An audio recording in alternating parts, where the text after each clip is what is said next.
আর আমরা একটা অসম্ভব বয়স্ক অভিজ্ঞ গাইড পেয়েছি। সেই গাইড এখন আমাদের ধারাগিরি জলপ্রপাতের পথ দেখিয়ে নিয়ে যাচ্ছে। কচি টাকা, এই হলো আমাদের সেই গাইড, যার সাথে আমরা ধারাগিরি জলপ্রপাতে যাচ্ছি আর কি। সামনের ছুটিতে হাতে দুদিন থাকলেই কলকাতা থেকে মাত্র 4 ঘন্টা দূরে ঘুরে নিতে পারেন এই জায়গাগুলো থেকে। কিভাবে যাবেন, কোথায় থাকবেন, কি খাবেন, কি দেখবেন আর খরচ কেমন, সব তথ্য নিয়েই আজকের ভিডিওটা। সমস্ত তথ্য জানতে শেষ অবধি দেখতে থাকুন। কেমন লাগলো ভিডিওটা কমেন্ট করে অবশ্যই জানাবেন। সকাল 11টায় এয়ারপোর্ট 1 নম্বর থেকে রওনা হলাম হাওড়া স্টেশনের উদ্দেশ্যে। আমাদের ট্রেন দেবার কথা 18 নম্বর প্ল্যাটফর্মে। দুপুর 12:50 ট্রেন ছাড়ার কথা। হাওড়া রাঁচি সুপারফাস্ট এক্সপ্রেসে এসি চেয়ার কারে করে রওনা হয়ে পড়লাম ঘাটশিলার উদ্দেশ্যে। আপনারা চাইলে সকালের জনশতাব্দী এক্সপ্রেস বা ইস্পাত এক্সপ্রেস ও বিকেলের স্টিল এক্সপ্রেসে করেও ঘাটশিলা আসতে পারেন। তবে শুধু ঘাটশিলা নয়, প্রথম দিনটা আমরা ঘাটশিলা ঘুরবো আর পরের দিনে চলে যাব আর একটা সুন্দর জায়গা ঘুরে দেখব সেখানকার সুন্দর জায়গাগুলো। চলে এসেছি আমরা ঘাটশিলায়। আমরা ঘাটশিলায় হাওড়া রাঁচি ইন্টারসিটি এক্সপ্রেসে করে নামলাম। এখন ঘড়িতে সময় 4টে। আর এখানে 1 নম্বর দিয়ে বেরোনোর পথ, এই যে ওভারব্রিজ দিয়ে গেলে আমাদের অটো দাঁড়িয়ে আছে, তাতে করেই আমরা একটু ঘুরে হোটেলে যাব। ট্রেনটা 2 নম্বরে দিয়েছিল আমাদের ট্রেনটা। এই 2 নম্বর দিয়ে ওভারব্রিজ হয়ে ডান দিকে হলেই হচ্ছে 1 নম্বর, আর ওই 1 নম্বর দিয়েই আর কি বেরোনোর রাস্তা। স্টেশন থেকে বেরিয়েই আমরা টুকিটাকি জিনিস একটু দেখে নিই আজকের মতো, তারপর ডাইরেক্ট হোটেলে যাব। চলে এসেছি আমরা এখন রাজ এস্টেটের সানসেট পয়েন্টে। সামনে দেখা যাচ্ছে সুন্দর নদী, এটা সুবর্ণরেখারই একটা অন্য দিক। বাহ, জায়গাটা কি সুন্দর। আজ একটু মেঘলা, আকাশ পরিষ্কার থাকলে এখান থেকে ভালো সানসেট দেখা যাবে।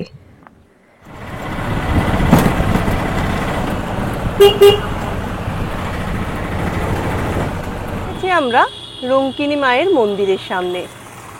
এটা ঘাটশিলার রঙ্কিনী মায়ের মন্দির। এখানে 3টে রঙ্কিনী মায়ের মন্দির আছে, ঘাটশিলায়, জাদুগোড়ায় ও গালুডিতে। এটা ঘাটশিলার রঙ্কিনী মায়ের মন্দির।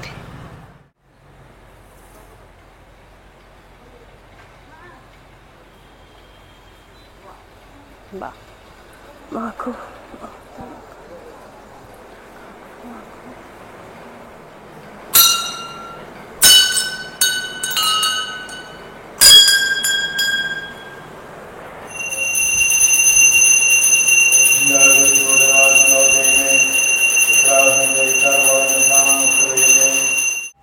এই মন্দিরের একটা বিশেষত্ব আছে, যে এই জায়গাটার মূলত বিশেষত্ব সেটা হচ্ছে এখানে কিন্তু মোষ বলি, ভেড়া বলি এবং পাঠা বলি তো হয়ই। সামনের যেটা দেখছি আমরা ছোট, সেখানে পাঠা বলি হয়, আর পিছনের যে জায়গাটা দেখছি সেখানে মোষ বলি হয়। মহালয়ার 7 দিন আগে এখানে হয় বাৎসরিক পুজো। সেই দিন এখানে মোষ বলি, ভেড়া বলি ও পাঠা বলি, 3টে বলি একসাথে হয়। পুজো দেওয়ার থাকলে ভিতরেও জিনিসপত্র পাওয়া যাচ্ছে, পুজোর সামগ্রী, আবার বাইরেও দোকান আছে। প্রতিদিন সকাল 6টা থেকে দুপুর 1টা অবধি, আর বিকেলবেলা আবার 4টে থেকে 9টা অবধি এই মন্দির খোলা থাকে। ট্রেন থেকে নেমে বিকেলবেলা ঘাটশিলার বেশ কিছু জায়গা দেখে আমরা এই সন্ধেবেলা একেবারে হোটেলে চেক ইন করলাম। ঘাটশিলায় আমাদের প্রথম সকাল। এই হলো হোটেল বিশাল। স্টেশন থেকে মাত্র 1 কিলোমিটার, রামকৃষ্ণ মঠের একদম কাছেই, হাঁটা পথ। হোটেলের সামনে অনেকটা ফাঁকা জায়গা, গাড়ি পার্কিংয়ের তাই কোনো অসুবিধা নেই। হোটেলটায় যেটা দারুণ ব্যাপার দেখলাম সেটা হলো এখানে 22টা ঘর আছে, ডবল বেড, 4 বেড, 5 বেড, সব রকম। অনেক সময় বড় কোনো গ্রুপ এলে বা স্কুল কলেজ থেকে এক্সকারশনে এলে একসাথে একই হোটেলে ঘর পাওয়া যায় না। সেদিক দিয়ে হোটেল বিশাল কিন্তু বেশ কার্যকরী।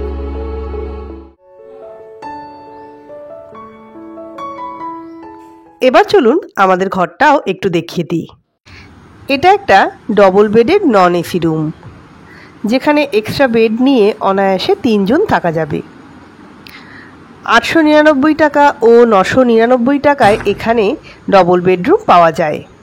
এক্সট্রা বেডের কোনো আলাদা চার্জ লাগবে না। বাথরুমটিও যথেষ্ট পরিষ্কার পরিচ্ছন্ন, আর প্রতিটা রুমে বাথরুমেই আছে গিজারের ব্যবস্থা। আমরা একদম রেডি হয়ে গেছি, এবার আমরা সাইট সিনে বেরোবো। আমাদের ব্রেকফাস্টও রেডি হয়ে গেছে, তো আমরা এখন ডাইনিংয়ের দিকে যাচ্ছি। তো সেখানে ব্রেকফাস্ট করে আমরা সাইট সিন করতে যাব। এই হলো হোটেলের ডাইনিং। আপনারা চাইলে আলাদাভাবে খেতে পারেন, আবার চাইলে এনাদের ফুড প্যাকেজটাও নিতে পারেন, যেখানে জন প্রতি 500 টাকায় থাকবে ব্রেকফাস্ট, লাঞ্চ, ইভিনিং স্ন্যাক্স ও ডিনার। আবার চাইলে হোটেলে শুধু থেকে বাইরে থেকেও খাওয়া দাওয়া করতে পারেন। সাইট সিনের জন্য আমরা রওনা হয়ে পড়লাম সকাল সকাল। চলে এসেছি আমরা গৌরীকুঞ্জে। এই গৌরীকুঞ্জই হলো বিখ্যাত সাহিত্যিক বিভূতিভূষণ বন্দ্যোপাধ্যায়ের বসতবাটি। এখানে বসেই তিনি রচনা করেছিলেন একের পর এক অনবদ্য সমস্ত সৃষ্টি। বাড়ির মধ্যে ঢুকেই প্রথমে বাঁদিকে রয়েছে তার একটি মূর্তি। মূল বাড়ির গঠনকে এক রেখে সংস্কার করে বর্তমানে একটা মিউজিয়ামের রূপ দেওয়া হয়েছে।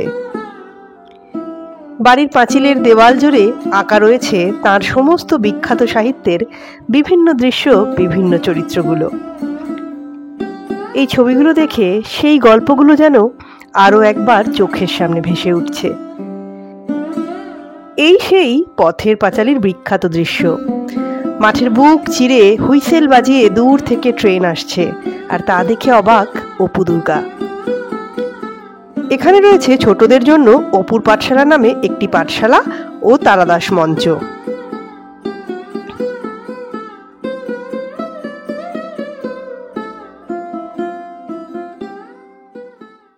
এই ছবিটি ভাগলপুর রাজবাড়ির সামনে বসে থাকার। এখানে বসেই প্রথম পথের পাঁচালী লেখা শুরু করেছিলেন।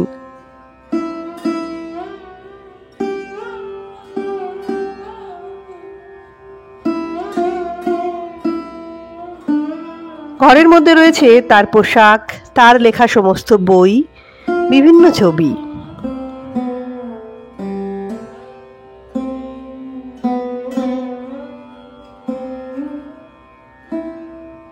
এখানে স্থানীয় অবাঙালি শিশুদের বাংলাও শেখানো হয়। স্থানীয়দের সাথে তিনি গান বাজনাও করতেন। সেই সমস্ত বাদ্যযন্ত্রগুলো সংরক্ষণ করে রাখা আছে। সব মিলিয়ে মহান সাহিত্যিকের স্মৃতি বিজড়িত এই বাড়িটা। এখানে বসেই তিনি লিখেছিলেন কত শত কালজয়ী লেখা।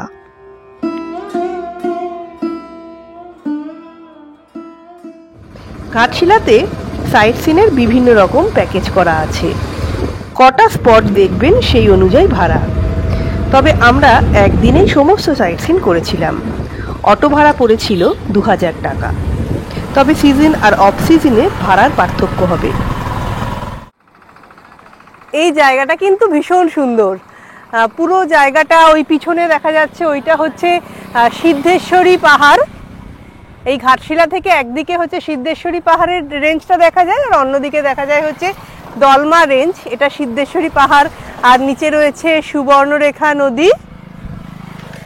আর এইদিকে এটা হচ্ছে হিন্দুস্তান কপার লিমিটেডের কারখানা। পুরো এরিয়াটাই তাই বোঝা যাচ্ছে। আমরা এখন সুবর্ণরেখা ব্যারেজের দিকে যাচ্ছি, আর এই পথটা কিন্তু ভীষণ সুন্দর। দুদিকে ঘন জঙ্গলের মাঝখান দিয়ে সুবর্ণরেখা ব্যারেজে যাওয়ার পথটা বেশ ভালো লাগছে। বয়ে চলেছে সুবর্ণরেখা, আর এই জায়গাটা হচ্ছে রাতমোহনা ভিউ পয়েন্ট। আমরা ওপরে ছিলাম, ওই যে ব্যারেজটা দেখা যাচ্ছে সুবর্ণরেখা ব্যারেজ, আর পিছনেই HCL হিন্দুস্তান কপার লিমিটেডের কারখানা।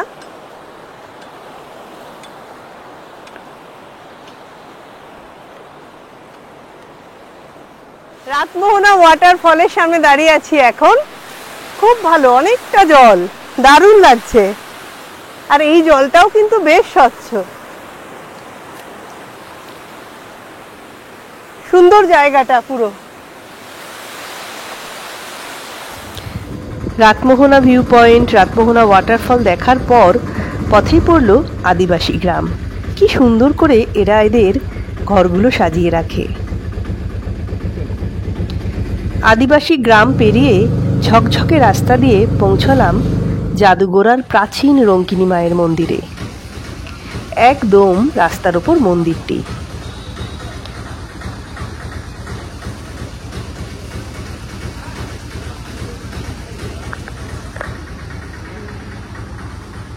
কত মানুষ মনস্কামনা জানিয়েছে মায়ের কাছে এই জায়গায়। অনেকে গাড়ি পুজোও করাচ্ছে দেখলাম। পুজো দেবার ডালা পাওয়া যাচ্ছে মন্দিরের সামনেই।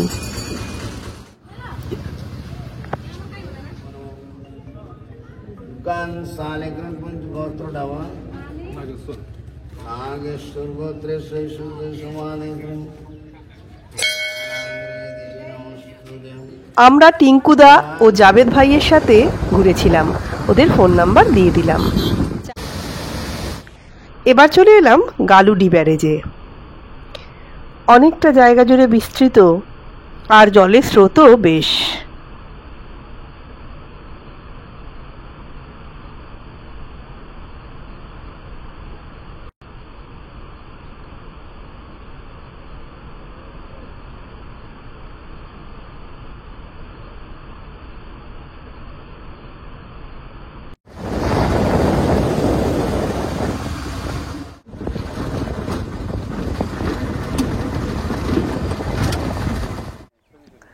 চলে এসেছি আমরা বুরুডি লেকে। ঘাটশিলার অন্যতম সুন্দর জায়গা যদি কিছু হয় আমার মতে সেটাই বুরুডি লেক। বুরুডি লেকে বোটিং হয়, তবে এখন জল অনেকটা বেড়ে যাওয়ায় বোটিং বন্ধ আছে। লেকের ধারে রয়েছে অনেক ছোট ছোট দোকান, যেখানে কাঠের জালে দেশি মুরগির ঝোল একদম মিস করবেন না। আমরা দুপুরের খাবার এখানেই সেরে নেব। দেশি মুরগির থালি 200 টাকা, যার সাথে থাকবে ভাত, ডাল, আলু ভাজা, একটা সবজি, চাটনি ও পাঁপড়। অনেক ভালো লাগার মাঝেও একটা বড় অসুবিধা হলো এখানে নেই কোনো রকম ওয়াশরুম।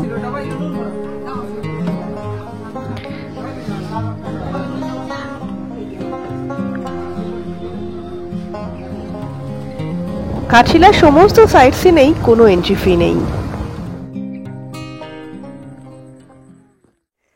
আমরা এখন ধারাগিরি জলপ্রপাতের দিকে এগিয়ে যাচ্ছি, আর আমরা একটা অসম্ভব বয়স্ক অভিজ্ঞ গাইড পেয়েছি।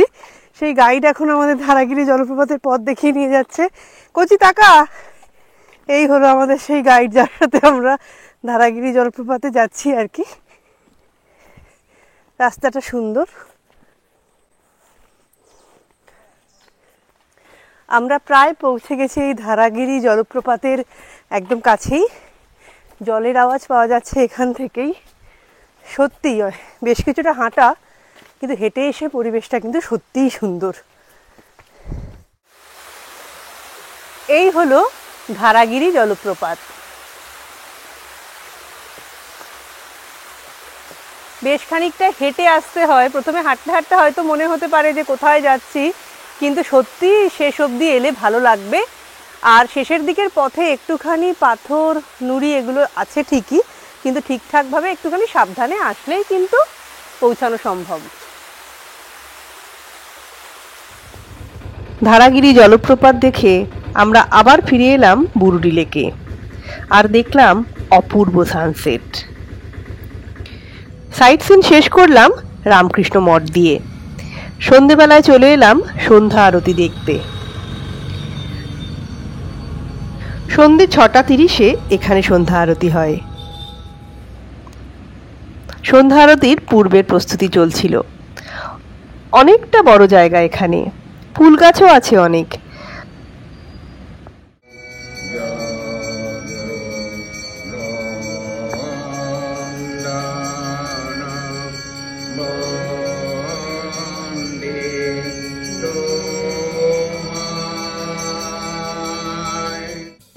ঘাটশিলায় এলে লক্ষ্মী বা গণেশের কড়া পাকের কালাকাঁদ অবশ্যই খাবেন। 12 টাকা পিস নিয়েছিল। একদিনে পুরো ঘাটশিলা সাইট সিন করে ফিরতে ফিরতে সন্ধ্যা হয়ে গেল। আর ফিরেই অর্ডার দিলাম কফি ও পকোড়া। এসে গেছে আমাদের গরম গরম কফি আর চিকেন পকোড়া। ডিনারও একসাথেই অর্ডার দিয়ে দিয়েছিলাম। ডিনারে নিয়েছিলাম রুটি ও চিলি চিকেন। আজ তাড়াতাড়ি ডিনার করে আমরা শুয়ে পড়বো, কারণ কাল সকালে আবার রওনা হতে হবে। আজ আমাদের সকাল সকাল রেডি হয়ে ঘাটশিলা হোটেল থেকে চেক আউট করার পালা। ব্রেকফাস্ট রেডি, আমরাও রেডি। লাগেজ নিয়ে গাড়িতে রওনা হয়ে পড়লাম আমরা টাটানগরের দিকে।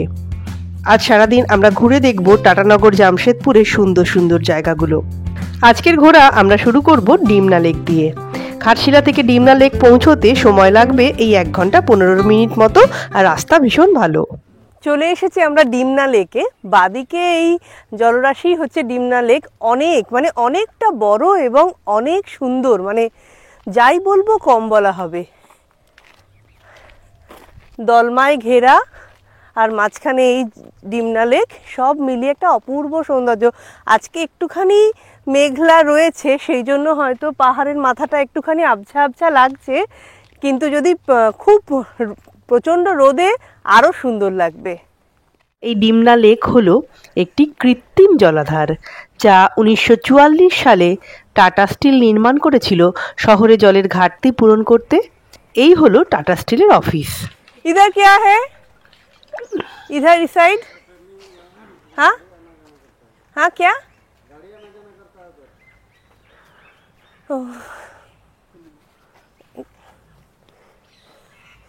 এইদিকে যেতে হবে। এইদিকে গেলে আবার লেকটা পাবো। লেকের একদম ধারেই এই Tata steel management development centre.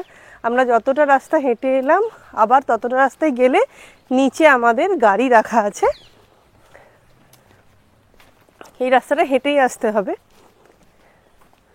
গিয়ে নিচ থেকে আবার গাড়িতে উঠতে হবে। ঘন জঙ্গলের মধ্যে দিয়ে একদম রাস্তা, একদম ফাঁকা নিরিবিলি শান্ত পরিবেশ, তার মধ্যে দিয়েই আমরা এগিয়ে চলেছি। রাস্তাটা কিন্তু বেশ একটা রোমাঞ্চকর। হাঁটতে হাঁটতে আমরা চলে এসেছি একদম ডিমনা ব্যারেজের সামনে। পুরো কতটা বড় যে ডিমনা লেক, সেটা যখন আপনারা আসবেন তখন বুঝতে পারবেন। পুরো ওদিকে যতটা হেঁটেছি, আবার এদিকে ততটাই হেঁটে হচ্ছে এই ডিমনা ব্যারেজটা। তবে হ্যাঁ, রাস্তা ভালো আর অনেক বসার জায়গা আছে, মাঝে মাঝে বসে একটু বিশ্রাম নিয়ে নিতে পারবেন। আর ওই নিচে হচ্ছে গাড়িগুলো, আমাদের গাড়িগুলো ওপরে ছেড়ে দেয় আর নিচে ওরা পার্ক করে। এতটা হেঁটে গিয়ে নিচে আবার গাড়িতে উঠতে হবে। আর সামনে হচ্ছে ওই ডিমনা ব্যারেজ। আমরা ওপর থেকে এই ডিমনা ব্যারেজের একদম সামনে চলে এসেছি। এখানটায় জল ছাড়ে, এখন জল ছাড়া নেই বলে, আর নিচে পার্কিং, আমাদের গাড়িটাও দাঁড়িয়ে আছে, আরও সব গাড়িও দাঁড়িয়ে আছে। জল ছাড়লে তখন এই জায়গাটা বেশি বোঝা যায়। নিচ থেকে আবার আপনাদের দেখাচ্ছি। এই যে সিঁড়ি দিয়ে আমরা নামছি, আর এই বাঁদিকেই হচ্ছে ব্যারেজটা। এখন তো জল ছাড়া নেই, ফলে ভালো করে লক গেটগুলো দেখা যাচ্ছে। কিন্তু আমি ভাবছি যে যখন জল যে ছাড়ে বোঝাই যাচ্ছে এখানে একদম একটা জলের একটা ছ্যাদলা মতো রয়েইছে। জল যখন ছাড়ে তখন কি ভয়ানক অবস্থা হয়। আমরা দুর্গাপুর ব্যারেজে একবার জল ছাড়া অবস্থায় সেটা দেখেছিলাম।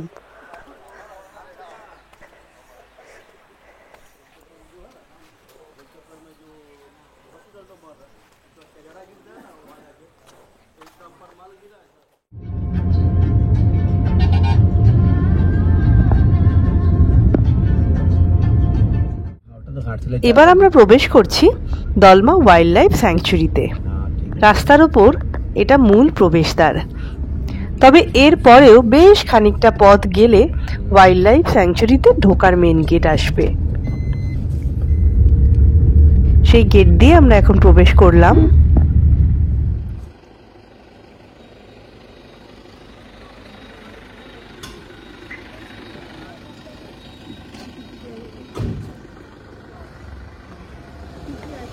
এই সোজা রাস্তাটা দলমা পাহাড়ের মাথায় যাচ্ছে।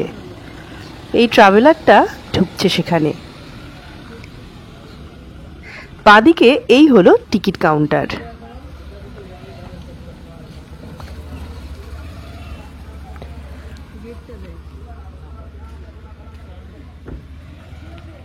দলমা ওয়াইল্ড লাইফ স্যাংচুয়ারিতে আমরা ঢুকেছি, আর এই দুপাশে হচ্ছে ডিয়ার পার্ক। অনেক রকমেরই এখানে হরিণ দেখা যায়। তো সেই ডিয়ার পার্কের দিকেই আমরা যাচ্ছি। আর বাদিকে একটা প্রপার্টি তৈরি হচ্ছে, থাকা যাবে।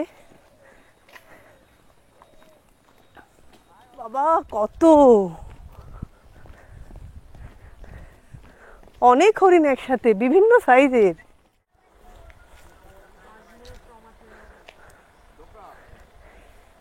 এক দল। এই দেখো, এই দেখো, এই দেখো।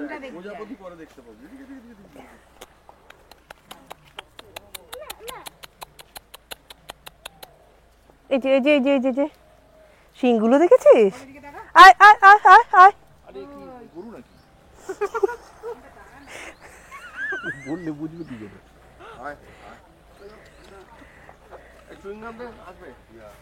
চুইংগাম খায় এই হরিণ? ও, এই হরিণটা একটা ছবি।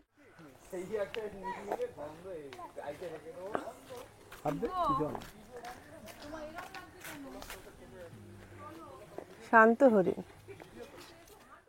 ডিয়ার পার্কটায় কিন্তু অনেক হরিণ আছে। আরো আরো ভিতর দিকেও প্রচুর হরিণ রয়েছে।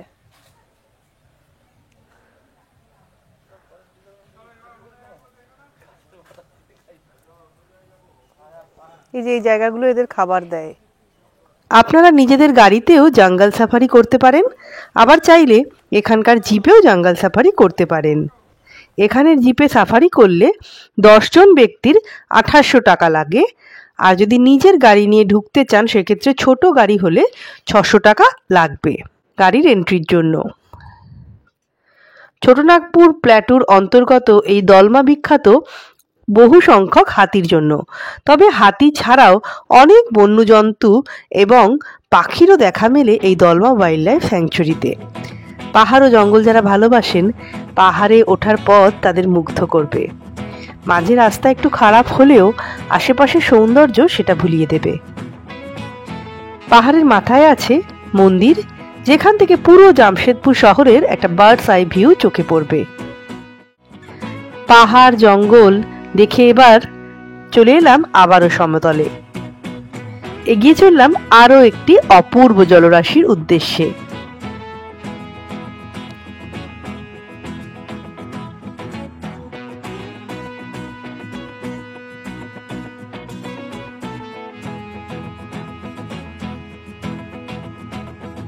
বাঁদিকে চন্ডিল ড্যামকে রেখে আমরা এখন এগিয়ে চলেছি চন্ডিল লেকের উদ্দেশ্যে। এখানে কোনো এন্ট্রি ফি নেই, তবে গাড়ি পার্কিং এর জন্য 30 টাকা লেগেছিল। যাওয়ার পথের দুপাশে অনেক ছোট বড় খাওয়ার দোকান আছে এখানে। আগে ডিমনা লেক বা দলমাতে কিন্তু এরকম খাবার অপশন পাবেন না। দুপুরের খাবার আপনারা দলমার ভেতর মাকুলাকোচা রিসর্টে বা চন্ডিল ড্যামের কাছে এখানেও করে নিতে পারেন।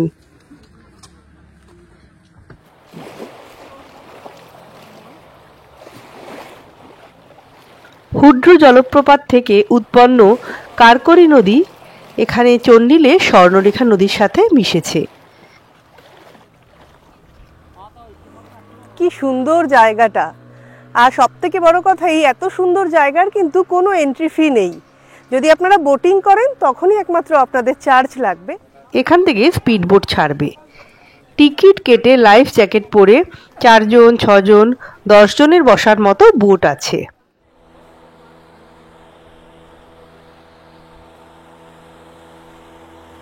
এরকম ভাবে বোটগুলো আপনারাও যদি করেন বোটিং, দারুণ এক্সপেরিয়েন্স।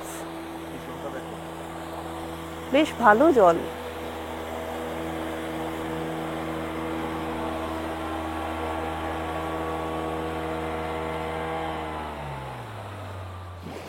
এখান থেকে আবার প্যাডেল বোট ছাড়ছে।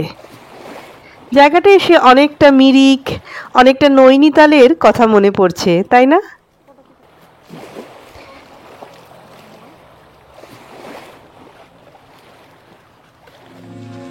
চারজন থেকে 10 জন বসতে পারে এমন স্পিড বোট আছে এখানে। 600 টাকা থেকে যেটা শুরু, পার হেড ধরলে এই 150 টাকা বোটিংয়ের জন্য লাগবে। শুধু খাওয়ার জায়গা নয়, এখানে যথেষ্ট পরিষ্কার লেডিস ও জেন্টস টয়লেট আছে। সুবর্ণরেখা নদীর ওপর গড়ে উঠেছে এই চন্ডিল ড্যাম, ঝাড়খণ্ডের অন্যতম পর্যটন ক্ষেত্র। হাইওয়ে NH 18 ও NH 43 চন্ডিলের পাশ দিয়েই যাচ্ছে, ফলে জামশেদপুর, রাঁচি, বোকারো, পুরুলিয়া সব জায়গা থেকেই এখানে খুব সহজে আসা যায়। এরপর এলাম আমরা জুবিলি পার্কে। জুবিলি পার্ক হলো ঝাড়খণ্ডের জামশেদপুরে অবস্থিত একটি শহুরে পার্ক। ভীষণ সুন্দরভাবে সাজানো, অনেক বড় এই পার্কটি।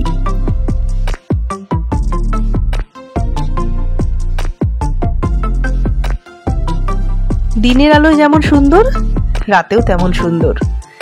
রাতে আছে লেজার শো এর ব্যবস্থা, তবে লেজার শো মাঝে মধ্যে বন্ধ থাকে, তাই সন্ধে জুবিলি পার্ক আসার প্ল্যান থাকলে একটু আগে থেকে খবর নিয়ে আসার চেষ্টা করবেন। এর পাশেই আছে টাটা স্টিলের জুওলজিক্যাল পার্ক, মিনি জু বলতে পারেন। জুতে পায়ে হেঁটে তো ঘুরে দেখতেই পারেন, তাছাড়াও জুতে ইলেকট্রিক কারে করে 40 মিনিটে পুরো জু ঘুরে দেখে নিতে পারেন।